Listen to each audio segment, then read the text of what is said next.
ሰበር ዜና አያቶላ አሊ ካምኒ አልፏል። ትራምፕ የኢራን ጠቅላይ መሪ አያቶላ አሊ ካምኒ በአሜሪካና በእስራኤል ባደረጉት ጥቃት ሞቷል ሲሉ መናገራቸው ይታወሳል። የአሜሪካው ፕሬዝዳንት ዶናልድ ትራምፕ የኢራን ጠቅላይ መሪ አያቶላ አሊ ካምኒ አሜሪካና እስራኤል በቴህራን ላይ ባደረሱት ጥቃት መገደላቸውን ተናግሮ ነበር። ፕሬዝዳንቱ በማህበራዊ ሚዲያቸው ላይ ባጋሩ ጽሑፍ ይህ ፒቲ ለኢራን ህዝብ ብቻ ሳይሆን ለመላው አሜሪካውያንና ከበርካታ በዓለም ሀገራት ላሉ ሰዎች ሁሉ ነው ብሎ ነበር። ይህንን ዜና አሁን ደግሞ ኢራን በራሷ አረጋግጣለች። ታላቁ አባት አልፏል ብላ መግለጫ አውጥታለች። ኢራን ታላቁ አያቶላ ኢማም ሰይድ አሊ ካምኒ አልፏል ስትል አረጋግጣለች። በ86 ዓመታቸው ህይወታቸውን ያጡት ካምኒ ግማሽ ክፍለ ዘመን ከምዕራቡ ጋር ተፋልሟል ተብሎላቸዋል። ጠቅላይ ሚኒስትር ቤንያሚን ኔታንያሁና ዶናልድ ትራምፕ ከሰዓታት በፊት ሲገልጹ የነበረ ቢሆንም ኢራን ሳታረጋግጥ ቆይታለች። ታላቁ አያቶላ ኢማም ሰይድ አሊ ካምኒ አልፏል የሚለው መረጃ ለህዝብ ይፋ ሲሆን ለተከታዮቻቸው ከባድ ስብራት ሆኖባቸዋል። የካምኒ ሴት ልጅ፣ የልጅ ልጅና አማቻቾቻቸው ህይወታቸውን አጥተዋል። አያቶላ አሊ ካምኒ 86 ዓመታቸው ሲሆን በሁለንተናዊ መሪነት ሀገራቸውን ማገልገል የጀመሩት ከፈረንጆቹ 1989 አንስቶ ነበር። የእስላማዊ ኢራን መስራችና የመጀመሪያውን አያቶላ ሩሆላ ሆምኒን ተክቶ ነው ወደ መሪነቱ የመጡት። የ1979ን የኢራን አብዮት ተከትሎ የሻህ አስተዳደር ከቴህራን ፖለቲካ ወጥቷል።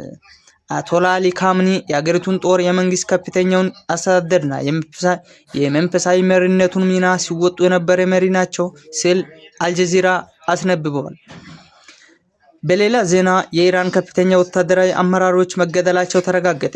አሜሪካና እስራኤል ትናንት በሰነዘሩት መጠነ ሰፊ የአየር ጥቃት ከኢራን ከፍተኛ መሪ አያቶላ አሊ ካምኒ በተጨማሪ ከፍተኛ የአገሪቱ የጦር መኮንኖች መገደላቸውን የኢራን ይፋዊ የዜና ወኪል አሪና ዘግቧል።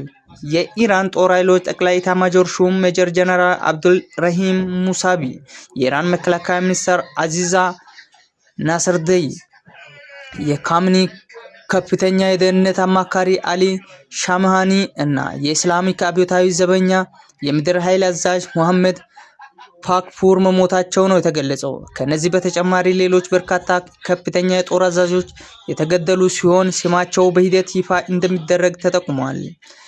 ይህ ጥቃት የኢራንን ወታደራዊና ፖለቲካዊ መዋቅር ክፉኛ ያናጋ ሲሆን አገሪቱን ያለ መሪና ያለ ከፍተኛ ወታደራዊ አዛዦች አስቀርቷል። ፕሬዝዳንት ዶናልድ ትራምፕ ይህንን ሁኔታ ተከትሎ የኢራን ህዝብ አገሩን እንዲረከብ ጥሪ ያቀረቡ ሲሆን ኢራን ያጸፋ ጥቃት የሚሰነዝር ከሆነ ግን ታይቶ የማይታወቅ ምላሽ እንደሚሰጡ በድጋሚ ዝቷል። የኤሚሬቶች ማስጠንቀቂያ ለኢራን። የዱባይ አየር ማረፊያና አልቡርጂ ሆቴል በኢራን ከባድ ጉዳት እንደደረሰባቸው ተገለጸ። የኢራን መልሶ ማጥቃትን ተከትሎ በደረሰው ጥቃት የአንድ ሰው ህይወት ሲያልፍ 17 የሚሆኑት መቁሰላቸው ታውቋል። አንዳንድ መገናኛ ብዙሃን የሟቾቹን ቁጥር እስከ 4 አድርሰውታል።